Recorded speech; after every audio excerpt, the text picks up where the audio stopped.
자, 그리고 다음에 그럼 우병우. 우병우 구속돼야 안 돼요. 직권남용은 1년 이하의 징역, 10년 이하의 자격정지. 또 1,000만 원 이하의 벌금인가? 얼마 이하의 벌금이지? 쓸데없는 걸 그러고 그래요. 네? 저는 모르겠는데요. 네, 어쨌든 그런데 이게 하여튼 5년 이하의 징역에?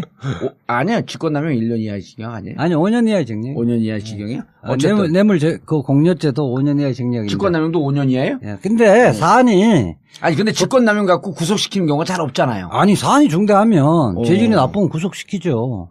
아니 김기춘이 대표적인 예 아니에요. 블랙리스트. 그래 내가 지금 질문하는 게 김기춘과 예? 예. 조윤선이 직권남용으로 구속이 됐단 말이에요. 안종범도 직권남용으로 구속됐는데 예를 들었고 그 사람들은 뭐라고 주장을 했냐 하면 박근혜 대통령이 시킨 대로 난 업무만 수행했을 뿐이다. 네. 근데 지난번 구속영장 기각됐을 때 우병우가 똑같은 얘기를 했거든요. 네. 나는 민정수석으로서 대통령이 얼마나 위대한 그 거대한 힘을 가지고 있는지 모른다 당신들은 시키는 것만 했다. 네.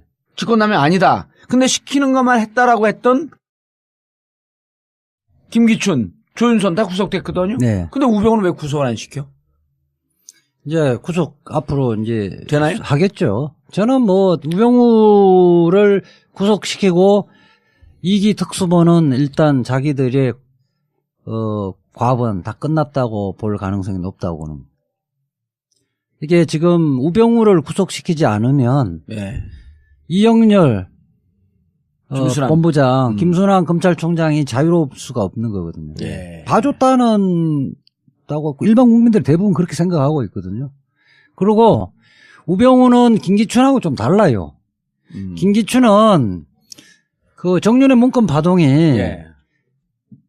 그 애들이 자기까지도 쫓아내려고 하니까 뒤쫓아 해보라고 한 거 아니에요. 그랬다가 생각보다 힘이 센데 그래서 타협을 해버린 건데 김기춘은. 예. 우병우 같은 경우는 이른바 문고리 산인민방에 간택된 사람 아니에요. 최순실 등을 해서 네. 이른바 동지적 관계고 그래도 그 김기춘은 내가 한가닥 했던 사람인데 쟤들이랑 어떻게 같이 같이 노냐? 그랬다 막상 부딪혀봤더니 센 놈들이야. 센 놈이니까 어허. 슬슬 피해버린 거죠. 예. 그렇기 때문에 실질적으로는 최순실의 국정농단에 우병우는 상당히 깊이 관여되어 있다는 것은 체감적으로 아는 거예요. 우리 유 판사님도 그렇습니까? 전 죄송한데 이 부분은 전혀 모르겠습니다. 잘 모르면 저렇게 얘기 안 하는 거야. 잘 모르는데 막 얘기하지 말고 감옥 가. 근데 되게 재밌는데요? 저 오늘, 우리 이 변호사님 말씀하신 내용 들으니까. 합리적으로 추론하면 그런 거예요. 그래서 이번에 다시 박근혜가 지금 구속영장 청구된 이후에 다시 압수수색 했잖아요. 예. 그러면 불구하고 청와대 민정수석실 쪽에 압수수색을 다시 거부를 하면서 요구하는 것만 서류들 좀 주고 이렇게 하는 것은 그만큼 우병우와 깊숙이 관련돼 있고 우병우가 보호되지 않으면 박근혜 전 대통령의 새로운 범죄 사실이 나올 가능성이 상당히 높죠. 실질적으로 밀착되어 있기 때문에 굉장히 많이 안다고 보는 거예요. 예. 그리고 또 검찰도 사실은 1기 특수본 때는 민정수석하고 수차례 1,000통 이상의 전화 통화한 게 나왔잖아요.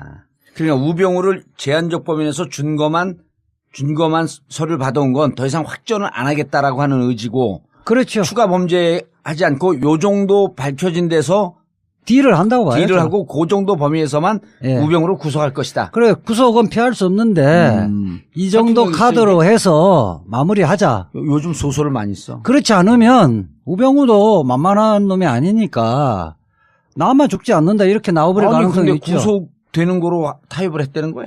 아니 그 구속도 예. 일단 구속됐다가 항소심 정도에서 나올 수 있는 가능한 범죄로 갖고 구속영장 청구할 수도 있는 거거든요. 그러면 정강 자기 처갓집.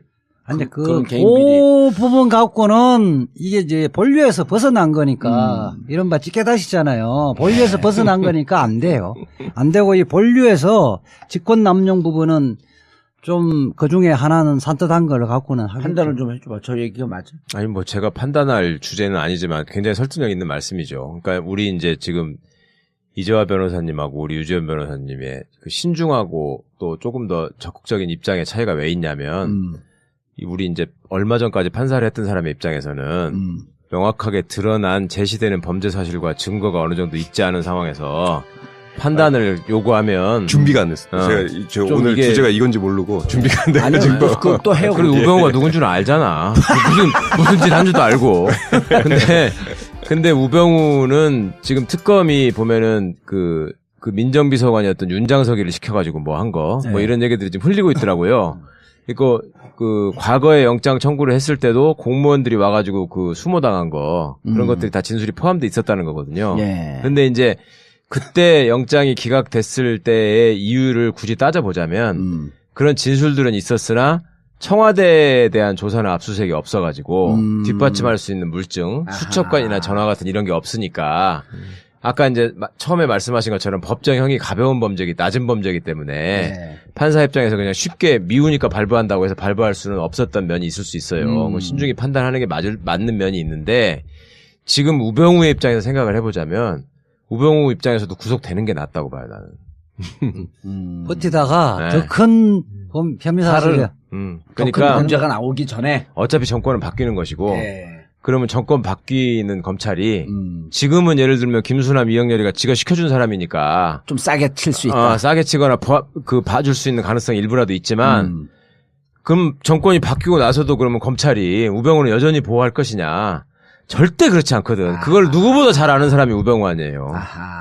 지가 정권이 바뀌면서 전직 대통령을 데려다가 그 짓을 한 놈인데 그런 놈들이 더 두려워하는 거거든, 원래. 지가 해봤으니까. 그래서 버티는 척 하다가 적당한 선에서 딜을 하고 확전을 시키지 않는 범위에서 들어갈 것으로 보인다. 그리고 밑에 있는 놈들도 지금 데려다가 조사를 했다는 거잖아. 민정에 파견 나왔던 애들을. 그럼 광주지검장도 데려다가 증언, 그렇죠. 윤모 검사가 땄다는 거 아니에요? 그건 부장검사고 지검장은 아닌데 하여튼 그 사람들의 입장에서도 박근혜가 시퍼렇게 살아있고 다음에 홍준표가 대통령이 될 가능성이 있다 그러면 지네 미래를 생각해서라도 모릅니다. 그런 사실 없습니다 하겠지만 걔들은 앞으로 검사해야 되는 애들이에요. 계속. 그거 다 얘기했을 거예요. 정권 교체되지면 예컨대 정윤회 문건 파동 수사 부분을 그게 다시 들어가죠. 본격적으로 수사를 해버리면 그렇죠. 검찰의 지휘부들이 다 성할 사람이 없을 겁니다. 형사 8부 특수 1부. 그러니까 이게 누른 거 이영렬. 그다음에 이 부분을 특검을 다시 실시하면 국민들의 공감을 다 얻는 거거든요. 그게 포인트다. 그러니까 국정농단을 그때 이 본격적으로 수사했으면 이 지경까지 안 왔다는 거예요. 맞아요.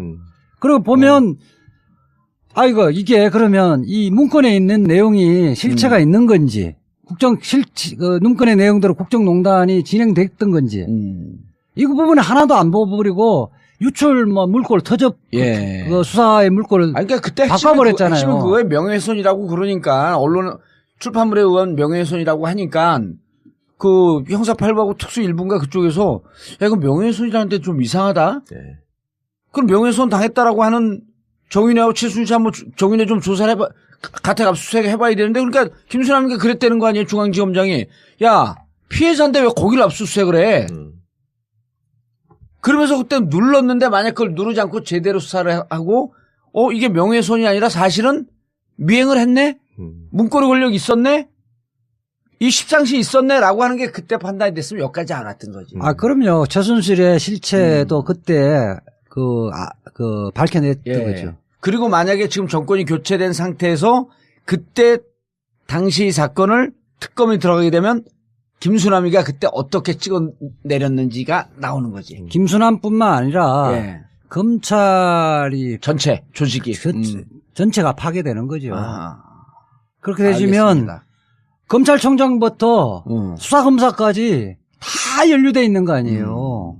알겠습니다. 그리고 전화한 내용도 나오는 거지. 그렇게 하면 이제 민가금도 다치는 거지. 그렇게 하면 내부자들이 협력하는 사람들은 반드시 나오게 돼 있어요. 자기들은 살아야 돼. 그러고 다 구속시킬 수는 없는 거 아니에요. 그렇지. 이렇게 말하자면 중요 역할을 했던 사람들은 치고 나머지는 알겠습니다. 너희들 검사 계속 할 수 있게끔 하겠다 하면 협력도 한다고. 굉장히 중요한 말씀이에요. 그러니까 검찰이 지금 제일 신경 쓰고 있는 건 뭐냐면 내부 제보자야? 아니 검찰 조직이 권한을 다 뺏기고 와야 되는 거를 제일 걱정하고 있어요. 왜냐하면 나도 오늘사 그걸 확인을 했는데 지금 예를 들면 문재인 후보나 심상정 후보나 안희정 후보나 이재명 후보나 그다음에 유승민 후보나 그다음에 홍준표까지 있잖아요. 그 사람 6명이 전부 다 검찰 수사권을 뺏겠다는 거야. 자기의 공약이. 심지어 홍준표는 나는 안 그럴 줄 알았죠? 그러면서 나도 뺏겠다고 그랬어요. 기소권 수사권을 분리하겠다. 분리하겠다. 홍준표도 저도 당해봤잖아. 그렇게 다 돼 있기 때문에. 수사권은 경찰로 넘어가는 거야, 이제? 이제 어떻게 하여튼 공수처도 만들고. 기소청 형태로 원칙적으로 나름다른 한다는 거거든요. 거거든. 그러면 검찰은 기본적으로 정치적인 조직이기 때문에 애들이 무슨 생각을 하냐면 정권을 잡은 사람들이 우리를 치려고 할 때 가장 좋은 소재가 뭐예요? 국민들한테 야 검찰 저놈들은 진짜 썩었다. 그러니까 저거를 다 해체 수준으로 개혁하지 않는 한 우리나라의 미래가 없다라는 걸 정권이 아젠다로 딱 내세울 거 아닙니까? 그럴 때 제일 좋은 소재가 야 봐봐 저것들 우병우도 지네끼리 봐주면서 구속 안 하잖아. 그다음에 두 번째는 뭐냐면 십상시 사건 때 총장부터 밑에 놈까지 줄줄이 쫙 꿰가지고 청와대하고 연락하면서 다 말아먹었잖아. 이거를 가지고 소위 특검이 됐건 그 당시에 검찰을 시켜서 수사를 하기 시작하면 그냥 와야 되는 거거든요. 그걸 알아 지네들이. 거기 다 당사자들이 있으니까. 그러니까 그 위험을 피하기 위해서라도 어떻게든 우병우는 죽여야 돼 얘들은. 우병우한테 가서 빌더라도 너 잠깐만 좀 들어가 있어라. 잠깐만 뒤져라. 오늘 좀 살자. 이렇게 이렇게 할 수밖에 없는 상황이다. 정권 교체되면 완전 죽여버릴 테니까. 그 대법원도 사실은 그런 차원에서 지금 긴장하고 있는 게 있는데 어차피 우리가 그 얘기도 또 해야 되잖아요. 그렇죠. 그러니까. 알겠습니다. 자, 근데 일부에 무척 시간이 오래 걸렸어. 일반 국민들 대부분 그렇게 생각하고 있거든요. 그리고 우병우는 김기춘하고 좀 달라요. 김기춘은 그 정윤의 문건 파동이 그 애들이 자기까지도 쫓아내려고 하니까 뒤쫓아 해보라고 한 거 아니에요. 그랬다가 생각보다 힘이 센데 그래서 타협을 해버린 건데 김기춘은. 우병우 같은 경우는 이른바 문고리 산인민방에 간택된 사람 아니에요. 최순실 등을 해서 이른바 동지적 관계고 그래도 그 김기춘은 내가 한가닥 했던 사람인데 쟤들이랑 어떻게 같이 같이 노냐? 그랬다 막상 부딪혀봤더니 센 놈들이야. 센 놈이니까 슬슬 피해버린 거죠. 그렇기 때문에 실질적으로는 최순실의 국정농단에 우병우는 상당히 했을 뿐이다. 근데 지난번 구속영장 기각됐을 때 우병우가 똑같은 얘기를 했거든요. 나는 민정수석으로서 대통령이 얼마나 위대한 그 거대한 힘을 가지고 있는지 모른다. 당신들은 시키는 것만 했다. 직권남용 아니다. 근데 시키는 것만 했다라고 했던 김기춘, 조윤선 다 구속됐거든요. 근데 우병우는 왜 구속을 안 시켜? 이제 구속 앞으로 이제 되나요? 하겠죠. 저는 뭐 우병우를 구속시키고 2기 특수본은 일단 자기들의 과업은 다 끝났다고 볼 가능성이 높다고 보는. 이게 지금 우병우를 구속시키지 않으면 이영렬 본부장, 김순환 검찰총장이 자유로울 수가 없는 거거든요. 봐줬다는 다고. 자, 그리고 다음에 그럼 우병우 구속돼야 안 돼요. 직권남용은 1년 이하의 징역, 10년 이하의 자격정지, 또 1,000만 원 이하의 벌금인가? 얼마 이하의 벌금이지? 쓸데없는 걸 그러고 그래요. 저는 모르겠는데요. 어쨌든 그런데 이게 하여튼 5년 이하의 징역에? 아니야. 직권남용 1년 이하의 징역 아니에요? 아니 5년 이하의 징역. 5년 이하의 징역이야? 어쨌든 뇌물 그 공여죄도 5년 이하의 징역인데. 직권남용도 5년 이하예요? 근데 사안이 근데 직권남용 갖고 구속시키는 경우가 잘 없잖아요. 아니 사안이 중대하면 재질이 나쁘면 구속시키죠.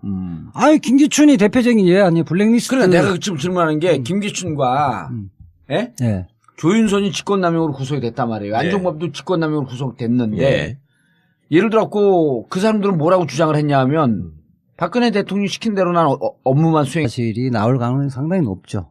실질적으로 밀착되어 있기 때문에 굉장히 많이 안다고 보는 거예요. 그리고 또 검찰도 사실은 1기 특수본 때는 민정수석하고 수차례 뭐 1,000통 이상의 전화 통화한 게 나왔잖아요. 그러니까 우병우를 제한적 범위에서 준 것만 서류를 받아온 건 더 이상 확전을 안 하겠다라고 하는 의지고. 그렇죠. 추가 범죄 하지 않고 요 정도 밝혀진 데서 딜을 한다고 봐야죠. 딜을 하고 그 정도 범위에서만 우병우로 구속할 것이다. 그래 구속은 피할 수 없는데 이 정도 카드로 해서 마무리하자. 요즘 소설을 많이 써. 그렇지 않으면 우병우도 만만한 놈이 아니니까 나만 죽지 않는다 이렇게 나와버릴 가능성이 있죠. 구속되는 거로 타협을 했다는 거야? 아니 그 구속도 일단 구속됐다가 깊이 관여되어 있다는 것은 체감적으로 아는 거예요. 우리 유 판사님도 그렇습니까?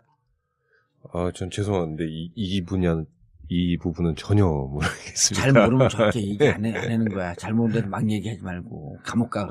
근데 되게 재밌는데요? 저 오늘, 우리 이 변호사님 말씀하신 내용 들으니까. 합리적으로 추론하면 그런 거예요. 그래서 이번에 다시 박근혜가 지금 구속영장 청구된 이후에 다시 압수수색 했잖아요. 예. 그러면 불구하고 청와대 민정수석실 쪽에 압수수색을 다시 거부를 하면서 뭐 요구하는 것만 서류들 좀 주고 이렇게 하는 것은 그만큼 우병우와 깊숙이 관련돼 있고 우병우가 보호되지 않으면 박근혜 전 대통령의 새로운 범죄사